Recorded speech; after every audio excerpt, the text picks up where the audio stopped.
घर बड़े उदास निराश चेहरे में घर पहुंचा। माँ ने देखा, चेहरे को पढ़ लिया और पूछा, बेटा आज उदास कैसे? माँ तो खत्म है। अरे आपको ये हाँ दूसरे की बात है ये। दूसरे की बात है। तुम्हारा प्रश्न है, इसी तरह से उसका प्रश्न था, बात उसकी है। तो बच्चे ने कहा, माता जी आज गुरुजी ने कहा है रात के 2 बजे तेरा घर छूट जाएगा। इतना सुनते ही माँ को सांप छू गया। एकलौता पुत्र था। नहीं जंत जा रही है, जंत बात तो जल के जा रही है।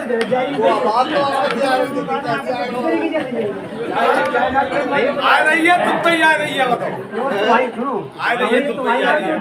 देखन जा गुरु जी कहते, माँ ने कहा गुरु जी बेकार बेटा मंत्र दे रहे। हाँ वही मंत्र है। चिंता न करो।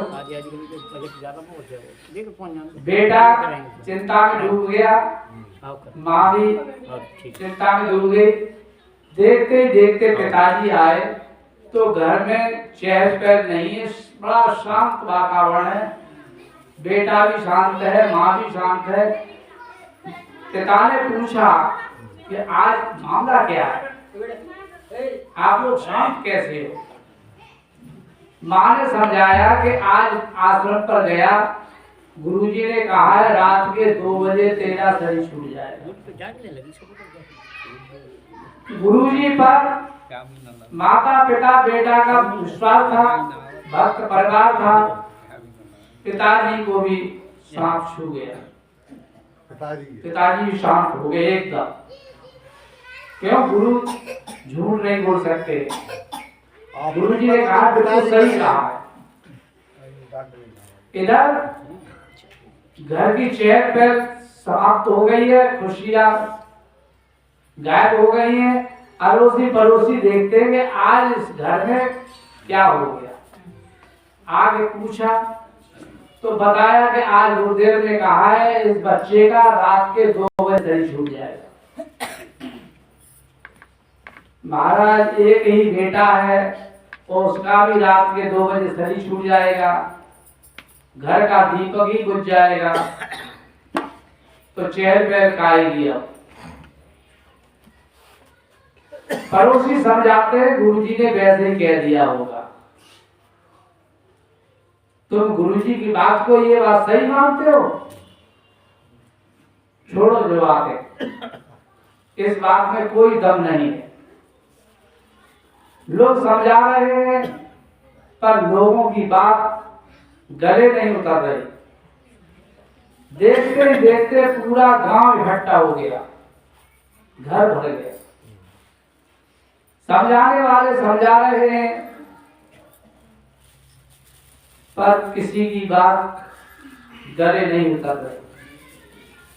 देखते देखते लोग आने वाले आ रहे हो, जाने वाले जा रहे हैं, ऐसे घर में कांटा लगा हुआ है। और इधर घड़ी की ओर भी देख रहे। रात के 12 बज गए, 12:15 बजते, 12:30 बजते, 1 बजता है, 1 बजता है। देखते देखते 1:30 और 2 बजे।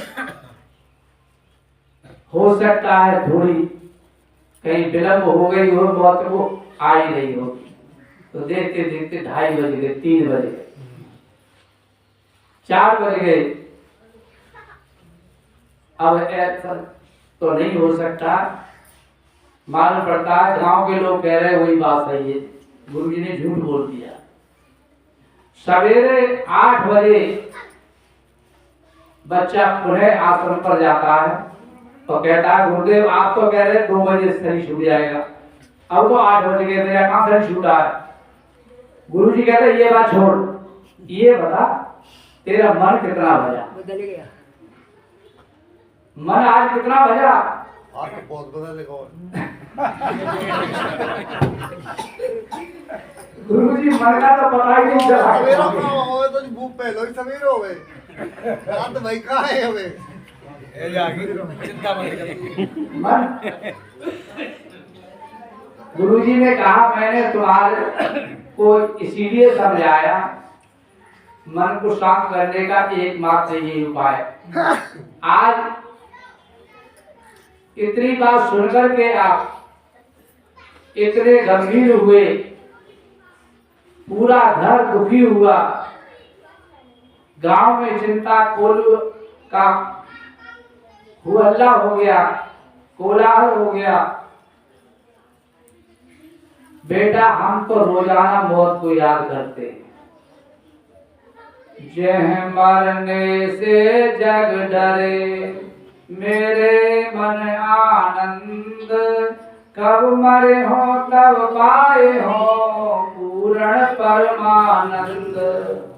जिस मृत्यु से दुनिया डरती है, कवि साहब कहते मेरे मन में आनंद आ रहा है। कब मरे हो तब पाए हो पूर्ण परमानंद, कब मैं मृत्यु को प्राप्त होऊंगा, पूर्ण परमानंद को प्राप्त होऊंगा।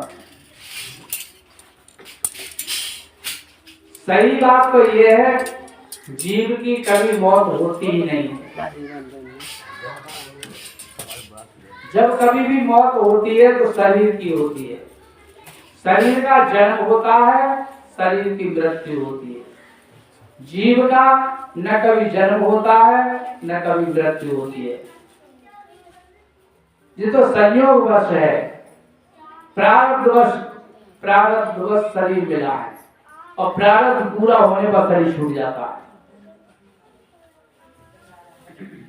देह अंत मृतक दशा सो में आजी लीन। बैराग शतक में सदगुरु श्री पूर्ण साहब ने लिखा है, देह अंत मृतक दशा सो में आजी लीन। मैंने तो वो दशा आज ही ले ली, अभी ले ली। जब आदमी इस मौत की घड़ी को याद करता है तो एकदम उसे प्रज्ञा पैदा होती है, ज्ञान पैदा होता है। और यह स्थिति जब कभी हम मृतक को शमशान भूमि में ले जाते हैं तो क्षणिक वैराग वहां पैदा होता है लोगों के।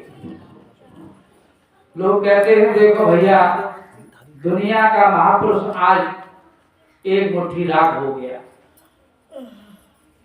कोई किसी का नहीं है। सबके मन में वैराग उत्पन्न हो जाता है। और जब दाह संस्कार करके आते हैं, धीरे धीरे फिर मोह ममता में लुप्त हो जाते हैं। इसको कहते हैं क्षणिक वैराग। क्षण मात्र के लिए आता है और पुनः फिर उसी वासना को भूल जाते हैं। यदि किसी को यह स्थिति हर क्षण याद रहे तो याद रखना, वह कभी पाप नहीं करेगा, गलत बोलेगा नहीं, गलत सोचेगा भी नहीं, गलत करेगा नहीं। मनुष्य को 3 शक्तियां मिली है जन्म से, मन, वाणी और कर्म। मन से हम सोचते हैं, वाणी से बोलते हैं, शरीर से करते हैं। जहां जहां डोलू सो परिक्रमा, जो कुछ करूं सो पूजा, जब लेटूं तब करूं दंडवत, भाव मिटाओ दूजा। साधु कहते हैं जहां जहां डोलू सो परिक्रमा, जहां मैं घूमता मानो वो परिक्रमा दे रहा हूं। जो कुछ करूं सो पूजा, पवित्र हृदय से। यदि आप झाड़ू भी लगाते हो, पोछा लगाते हो, तो ये पूजा कर रहे हो। पवित्र भाव से यदि भोजन बनाते हैं तो ये समझो ये भी पूजा है। क्यों? साधु कबीर की दृष्टि में घट घट में परमात्मा विराजमान है। क्यों? आत्मा ही परमात्मा है, आत्मा से भिन्न कोई परमात्मा नहीं। कवि साहब कहते हैं घट घट में वही साईं बसत है, कटुक वचन मत बोल रे तो वो पीऊ मिलेंगे। कवि साहब कहते हैं किसी से कट वचन मत बोलो, सबसे मीठा बोलो, मीठा सबसे बोलिए, सुख उपजे चहोर, वशीकरण यह मंत्र है, तजिए वचन कठोर। मीठी वाणी बोलनी चाहिए, मीठी वाणी ही अमृत है। आपके मुख से मीठी वाणी मिलेगी, सुनने वाले के भीतर भी मीठी वाणी बोलने की ललक पैदा होगी। जैसा आपका भाव होता है वैसा ही भाव अगले का होता है। सुबह सुबह लोग राम राम करते हैं, दूसरे के मन में भी भले ही राम राम नहीं था, आपके कहने से उसके मन में भी राम राम पैदा होगी।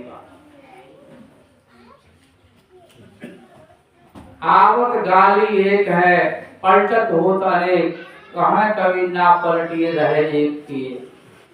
जब कोई गाली देता है तो अपने मन में भी उत्तेजना पैदा होती है, क्रोध पैदा होता है और गाली निकल जाती है। कवि साहब कहते हैं ना पलटिए, आप लौट करके गाली मत दो। यदि आप गाली नहीं दोगे तो क्या होगा?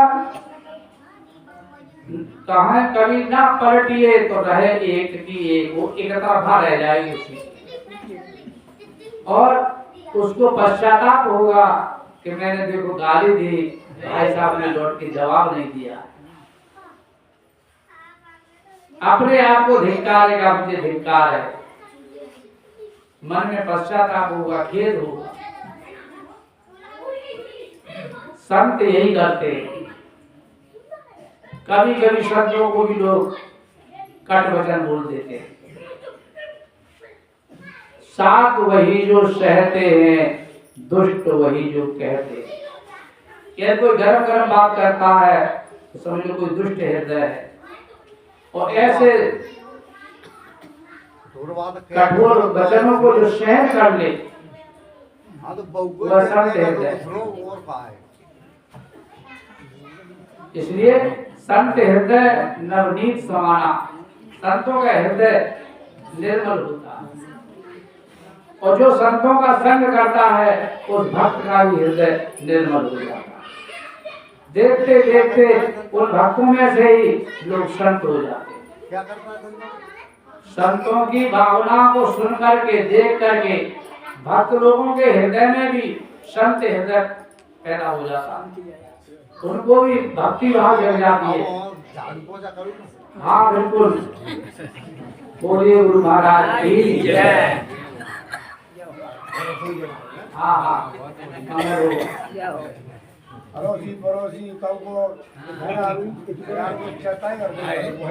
ठीक है, इस शुभ बातों के साथ हम अपनी गाड़ी को विराम देते हैं। बोलिए सतगुरु देव की जय।